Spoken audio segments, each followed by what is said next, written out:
Hi hello ಎಲ್ಲರಿಗೂ ನಮಸ್ಕಾರ.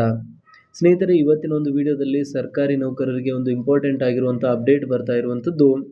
ಕರ್ನಾಟಕ ರಾಜ್ಯ ಸರ್ಕಾರಿ ವಿಮಾ ಇಲಾಖೆ KGID ಈ ಒಂದು ವಿಷಯಕ್ಕೆ ಸಂಬಂಧಿಸಿದಂತೆ ಇವತ್ತಿನ ಒಂದು ವಿಡಿಯೋದಲ್ಲಿ ನಾವು ಸಂಪೂರ್ಣವಾಗಿರುವಂಥ ಮಾಹಿತಿಯನ್ನು ಪಡೆಯೋಣ.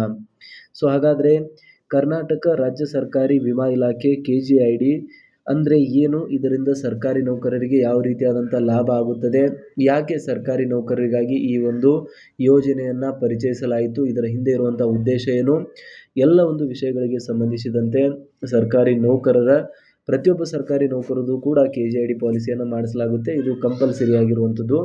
ಹಾಗಾದರೆ ಇದರಿಂದ ಸರ್ಕಾರಿ ನೌಕರರು ಯಾವ ರೀತಿಯಾದಂಥ ಲಾಭವನ್ನು ಪಡಿತಾರೆ, ಅವರೊಂದು ನಿವೃತ್ತಿ ಸಮಯದಲ್ಲಾಗಿರ್ಬೋದು ಅಥವಾ ಅಕಾಲಿಕ ಮರಣ ಹೊಂದಿದರೆ ಅವರೊಂದು ಕುಟುಂಬಕ್ಕೆ ಯಾವ ರೀತಿಯಾದಂಥ ಒಂದು ವಿಮಾ ಸೌಲಭ್ಯಗಳನ್ನು ನೀಡಲಾಗುತ್ತೆ, ಆ್ಯಂಡ್ ಈ ಒಂದು KGID ಮೇಲೆ ಸಾಲವನ್ನು ಕೂಡ ಪಡೆಯಬಹುದು.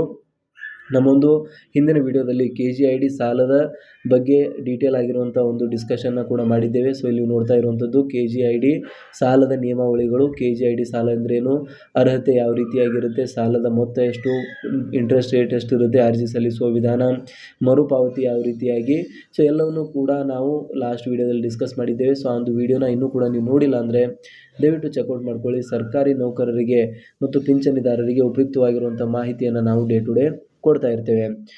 ಇವತ್ತಿನ ಒಂದು ವಿಡಿಯೋದ ಪ್ರಮುಖ ಉದ್ದೇಶ KGIDಯ ಬಗ್ಗೆ ಒಂದು ಕಿರು ಪರಿಚಯ ಅಥವಾ ಸಮಗ್ರವಾಗಿರುವಂಥ ಮಾಹಿತಿಯನ್ನು ಪಡೆಯೋದು. ಮೊಟ್ಟ ಮೊದಲನೇದಾಗಿ ಬೇಸಿಕ್ಕಿಂದ ನಾವು ಸ್ಟಾರ್ಟ್ ಮಾಡಿದ್ರೆ KGID ಅಂದರೆ ಏನು ಅಂತ. KGID ಅಂದರೆ ಕರ್ನಾಟಕ ರಾಜ್ಯ ಸರ್ಕಾರಿ ವಿಮಾ ಇಲಾಖೆ. ಇದು ನೌಕರರಿಗೆ ನೀಡುವ ವಿಮಾ ಯೋಜನೆಯಾಗಿದೆ.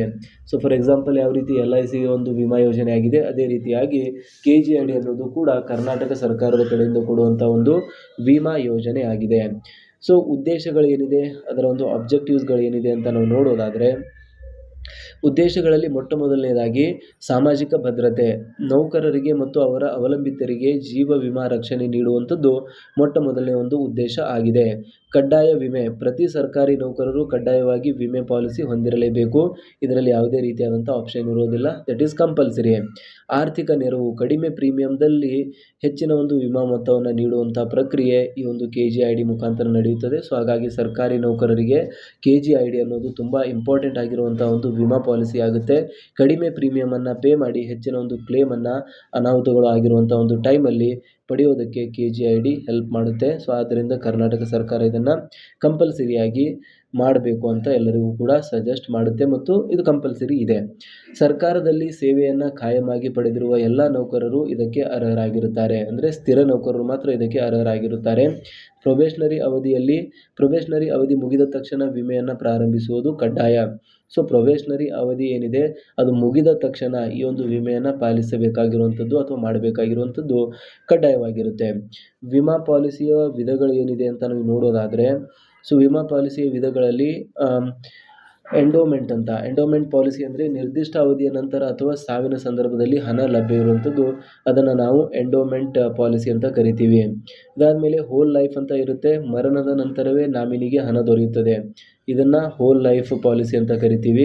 ಬ್ಯಾಂಕ್ ಪಾಲಿಸಿ ಅಂದರೆ ಮನಿ ಬ್ಯಾಕ್, ನಿರ್ದಿಷ್ಟ ಅವಧಿಗಳಲ್ಲಿ ಹಣದ ಒಂದು ಮರುಪಾವತಿಯನ್ನು ಮಾಡಲಾಗುತ್ತೆ, ಅದಕ್ಕೆ ನಾವು ಮನಿ ಬ್ಯಾಕ್ ಪಾಲಿಸಿ ಅಂತ ಕರಿತೇವೆ. 3 ವಿಧದ ಪಾಲಿಸಿಗಳಿದೆ. ಒಂದು ಎಂಡೋಮೆಂಟ್ ಅಂತ ಬರುತ್ತೆ, ನಿರ್ದಿಷ್ಟ ಅವಧಿಯ ನಂತರ ಅಥವಾ ಸಾವಿನ ಸಂದರ್ಭದಲ್ಲಿ ಹಣವನ್ನು ನೀಡಲಾಗುತ್ತೆ. ಇದೆಲ್ಲಕ್ಕಿಂತ ಮೋಸ್ಟ್ ಕಾಮನ್ ಆಗಿರುವಂಥ ಒಂದು ಪಾಲಿಸಿ. ಇದಾದಮೇಲೆ ಹೋಲ್ ಲೈಫ್ ಪಾಲಿಸಿ ಅಂತ ಬರುತ್ತೆ, ಮರಣದ ನಂತರ ನಾಮಿನಿಗೆ ಹಣ ಸಿಗುವಂಥದ್ದು. ಜಾಸ್ತಿ ಜನ ಇದನ್ನು ತೆಗೆದುಕೊಳ್ಳೋದಿಲ್ಲ, ಏನಕ್ಕಂದರೆ ಮರಣ ಆದಮೇಲೆ ಹಣ ಸಿಕ್ಕು ಏನು ಉಪಯೋಗ ಅಂತ ಅಂತಾರೆ. ಇದಾದಮೇಲೆ bank policy, money back policy ಅಂತ ಕರೀತಾರೆ, ನಿರ್ದಿಷ್ಟ ಅವಧಿಗಳಲ್ಲಿ ಹಣದ ಒಂದು ಮರುಪಾವತಿಯನ್ನು ಮಾಡಲಾಗುತ್ತೆ, ಅದು ಮನಿ ಬ್ಯಾಕ್ ಪಾಲಿಸಿ. ಇದಾದಮೇಲೆ ಪ್ರೀಮಿಯಂನ ನಿಯಮಗಳು ಯಾವ ರೀತಿಯಾಗಿರುತ್ತೆ. ನಿಮಗೆಲ್ಲರೂ ಕೂಡ ಗೊತ್ತು, ಒಂದು ಲೈಫ್ ಇನ್ಶೂರೆನ್ಸ್ ಇದೆ ಅಥವಾ ಹೆಲ್ತ್ ಇನ್ಶೂರೆನ್ಸ್ ಇದೆ, ಯಾವುದೇ ಒಂದು ಇನ್ಶೂರೆನ್ಸ್ ಇದೆ ಅಂದರೆ ಅದಕ್ಕೆ ಪ್ರೀಮಿಯಮನ್ನು ಪೇ ಮಾಡಬೇಕಾಗುತ್ತೆ. ಪ್ರೀಮಿಯಂನ ಪಾವತಿ ಯಾವ ರೀತಿಯಾಗಿದೆ ಅಂದರೆ, ಪ್ರೀಮಿಯಮನ್ನು ನೌಕರರ ಮೂಲ ವೇತನದ ಆಧಾರದ ಮೇಲೆ ನಿಗದಿಪಡಿಸಲಾಗುತ್ತದೆ. ಇದನ್ನು ನೌಕರನ ವೇತನದಿಂದ ಪ್ರತಿ ತಿಂಗಳು ನೇರವಾಗಿ ಕಡಿತಗೊಳಿಸಲಾಗುತ್ತದೆ ಅಂತ ಹೇಳ್ತಿದ್ದಾರೆ. ಪ್ರೀಮಿಯಮನ್ನು ಸರ್ಕಾರಿ ನೌಕರರ ಮೂಲ ವೇತನದ ಆಧಾರದ ಮೇಲೆ ನಿಗದಿಪಡಿಸಲಾಗುತ್ತದೆ. ಇದನ್ನು ನೌಕರರ ವೇತನದಿಂದ ಪ್ರತಿ ತಿಂಗಳು ನೇರವಾಗಿ ಕಡಿತಗೊಳಿಸುವಂಥ ಒಂದು ಪ್ರಕ್ರಿಯೆಯನ್ನು ತೆಗೆದುಕೊಳ್ಳಲಾಗುತ್ತದೆ. ಕಡ್ಡಾಯ ಪ್ರೀಮಿಯಂ ಹುದ್ದೆಯ ಶ್ರೇಣಿಗೆ ಅನುಗುಣವಾಗಿರುತ್ತದೆ ಮತ್ತು ಅಧಿಕೃತವಾಗಿ ನಿಗದಿಪಡಿಸಿರುವ ದರಗಳನ್ನು ಪಾಲಿಸಿಯ ಮೊತ್ತಕ್ಕೆ ಅನುಗುಣವಾಗಿ ವಾರ್ಷಿಕವಾಗಿ ಲೆಕ್ಕ ಹಾಕಲಾಗುತ್ತದೆ. ಸೊ ಪ್ರೀಮಿಯಂ ಬೇಸಿಕಲಿ ನಿಮ್ಮ ಒಂದು ಮೂಲ ವೇತನ ಎಷ್ಟಿರುತ್ತೆ ಅದ್ರ ಮೇಲೆ ಡಿಪೆಂಡ್ ಆಗುತ್ತೆ, ಅದರಿಂದಲೇ ಕ್ಯಾಲ್ಕುಲೇಟ್ ಮಾಡಲಾಗುತ್ತದೆ. ಬೋನಸ್ ಮತ್ತು ಮ್ಯಾಚುರಿಟಿ ಬಗ್ಗೆ ನಾವು ಮಾತನಾಡುವುದಾದರೆ, ಸರ್ಕಾರವು ಪಾಲಿಸಿಯ ಮೇಲಿನ ಲಾಭವನ್ನು ಬೋನಸ್ ರೂಪದಲ್ಲಿ ಘೋಷಿಸುತ್ತದೆ. ಇದು ಪಾಲಿಸಿಯ ಮೊತ್ತಕ್ಕೆ ಹೆಚ್ಚುವರಿಯಾಗಿ ಲಭ್ಯ ಆಗುತ್ತದೆ. ಸೊ ಪಾಲಿಸಿಯ ಮೇಲೆ ಒಂದಿಷ್ಟು ಬೋನಸ್ ಅಂತ ಸರ್ಕಾರ ನೀಡುತ್ತೆ.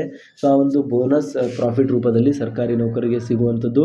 ಮ್ಯಾಚುರಿಟಿ ಯಾವಾಗ ಆಗುತ್ತೆ ಅಂತ ನೋಡೋದಾದರೆ, ಪಾಲಿಸಿಯ ಅವಧಿ ಮುಗಿದಾಗ ಅಥವಾ ನೌಕರನು ನಿವೃತ್ತನಾದಾಗ ವಿಮಾ ಮೊತ್ತ ಮತ್ತು ಬೋನಸ್ ಹಣವನ್ನು ನೀಡಲಾಗುತ್ತದೆ. ಒಂದು ಸರ್ಕಾರಿ ನೌಕರರ ಅವಧಿ ಮುಗಿದಾಗ ಅವರೇನು ರಿಟೈರ್ಮೆಂಟ್ ಆಗ್ತಾರೆ, ಆ ಒಂದು ಟೈಮಲ್ಲಿ ಸರ್ಕಾರಿ ನೌಕರರಿಗೆ ವಿಮಾ ಮೊತ್ತ ಪ್ಲಸ್ ಬೋನಸ್ ಹಣವನ್ನು ನೀಡಲಾಗುತ್ತದೆ. ಸೊ ಇದು ಕೂಡ ಮ್ಯಾಚುರಿಟಿ ಆದಮೇಲೆ ಅಂದರೆ ರಿಟೈರ್ಮೆಂಟ್ ಟೈಮಲ್ಲಿ ಸಿಗುವಂಥ ಒಂದು ಹಣ ಅಂತಲೇ ಹೇಳ್ಬೋದಾಗಿದೆ. ಇದಾದಮೇಲೆ ನೆಕ್ಸ್ಟ್ ಒಂದು ಸ್ಲೈಡಲ್ಲಿ ಏನಿದೆ, ಕ್ಲೇಮ್ ಸಲ್ಲಿಸುವ ಒಂದು ವಿಧಾನ ಯಾವ ರೀತಿಯಾಗಿದೆ ಅಂತ. ಸೊ ಆನ್ಲೈನ್ ಪೋರ್ಟಲ್ ಪ್ರಸ್ತುತ ಎಲ್ಲವೂ ಕೂಡ ಡಿಜಿಟಲೀಕರಣಗೊಂಡಿದೆ. DHRM ಪೋರ್ಟಲ್ ಮೂಲಕ ಅರ್ಜಿಯನ್ನು ಸಲ್ಲಿಸಬೇಕು. ದಾಖಲಾತಿಗಳು ಏನೇನು ಬೇಕಾಗುತ್ತದೆ ಅಂದರೆ, ಮರಣ ಪ್ರಮಾಣ ಪತ್ರ, ಪಾಲಿಸಿ ಬಾಂಡ್ ಮತ್ತು ನಾಮಿನಿಯ ವಿವರಗಳನ್ನು ಲಗತ್ತಿಸಬೇಕು. ಸೊ ನೀವೇನಾದರೂ ಮರಣದ ನಂತರ ಇಲ್ಲಿ ಸರ್ಕಾರಿ ನೌಕರರ ಮರಣದ ನಂತರ ಇಲ್ಲಿ ಪಾಲಿಸಿಗೆ ಅಪ್ಲೈ ಮಾಡ್ತಾ ಇದ್ದರೆ ಮರಣ ಪ್ರಮಾಣ ಪತ್ರವನ್ನು ನೀಡಬೇಕಾಗುತ್ತೆ. ಇಲ್ಲಾಂದರೆ ಪಾಲಿಸಿ ಬಾಂಡ್ ಮತ್ತು ನಾಮಿನಿಯ ವಿವರಗಳು, ಇದು ಎರಡೂ ಒಂದು ಕೇಸಸ್ಗಳಲ್ಲಿ ಕಂಪಲ್ಸರಿ ಬೇಕಾಗುತ್ತದೆ. ಸರ್ಕಾರಿ ನೌಕರರು ಇದನ್ನು ವಾಪಸ್ ನಿವೃತ್ತಿಯ ಟೈಮಲ್ಲಿ ಅದನ್ನು ಹಣವನ್ನು ಪಡಿಬೇಕು ಅಂದರೆ ಪಾಲಿಸಿ ಬಾಂಡ್ ಮತ್ತು ನಾಮಿನಿಯ ವಿವರಗಳು ಬೇಕಾಗುವಂಥದ್ದು. ಅನುಮೋದನೆ ಯಾವ ರೀತಿಯಾಗಿ ಸಿಗುತ್ತೆ ಅಂದರೆ, DDO ಮತ್ತು KGID ಕಚೇರಿಯ ಮೂಲಕ ಪರಿಶೀಲನೆ ನಡೆದು ಹಣ ಜಮೆಯಾಗುತ್ತದೆ. ಸೊ DDO ಮತ್ತು KGID ಕಚೇರಿ ಈ ಒಂದು ಪಾಲಿಸಿಯ ಪರಿಶೀಲನೆಯನ್ನು ಮಾಡ್ತಾರೆ. ಸೊ ಅದಾದಮೇಲೆ ಹಣವನ್ನು ನೀಡುವಂಥ ಒಂದು ಪ್ರಕರಣವನ್ನು ಅವರು ಕಂಟಿನ್ಯೂ ಮಾಡ್ತಾರೆ. ಸೊ ಇದಾದಮೇಲೆ ಅಡ್ವಾಂಟೇಜಸ್ಗಳೇನಿದೆ, ಅನುಕೂಲಗಳೇನಿದೆ, ಪರ್ಸೆಂಟೇಜ್ ಆಫ್ ಕಡಿಮೆ ಪ್ರೀಮಿಯಂ ಅಂತ. ಖಾಸಗಿ ವಿಮೆಗಳಿಗೆ ಹೋಲಿಸಿದರೆ ಪ್ರೀಮಿಯಂ ಬಹಳ ಕಡಿಮೆ ಇರುತ್ತದೆ, ಯಾಕಂದರೆ ಇದು ಸರ್ಕಾರಿ ಒಂದು ಯೋಜನೆಯಾಗಿದೆ. ತೆರಿಗೆಯ ಒಂದು ವಿನಾಯಿತಿ ಕೂಡ ಇರುವಂಥದ್ದು. ಆದಾಯ ತೆರಿಗೆ ಕಾಯ್ದೆಯಡಿ ಲಾಭಗಳು ಕೂಡ ಲಭ್ಯ ಇರುತ್ತೆ. ಇದಕ್ಕೆ ಪಾವತಿಸುವಂಥ ಪ್ರೀಮಿಯಂ ತೆರಿಗೆ ವಿನಾಯಿತಿಯನ್ನು ಹೊಂದಿರೋದ್ರಿಂದ ಸರ್ಕಾರಿ ನೌಕರರಿಗೆ ತೆರಿಗೆ ಸೌಲಭ್ಯಗಳಿಂದಲೂ ಕೂಡ ಇಲ್ಲಿ ವಿನಾಯಿತಿ ಸಿಗುತ್ತದೆ. ಸೊ ಇದಿಷ್ಟಾಗಿತ್ತು ಇವತ್ತಿನ ಒಂದು ವಿಡಿಯೋದಲ್ಲಿ. ಇಂಪಾರ್ಟೆಂಟ್ ಆಗಿರುವಂಥ ಅಪ್ಡೇಟ್ಸ್ಗಳು, ಯಾವ ರೀತಿಯಾದಂಥ ಒಂದು ಕಾನೂನುಗಳಿದೆ, ಯಾವ ರೀತಿಯಾದಂಥ ನಿಯಮಾವಳಿಗಳಿದೆ KGID ಸಾಲಕ್ಕೆ ಸಂಬಂಧಿಸಿದಂತೆ ಅಂತ.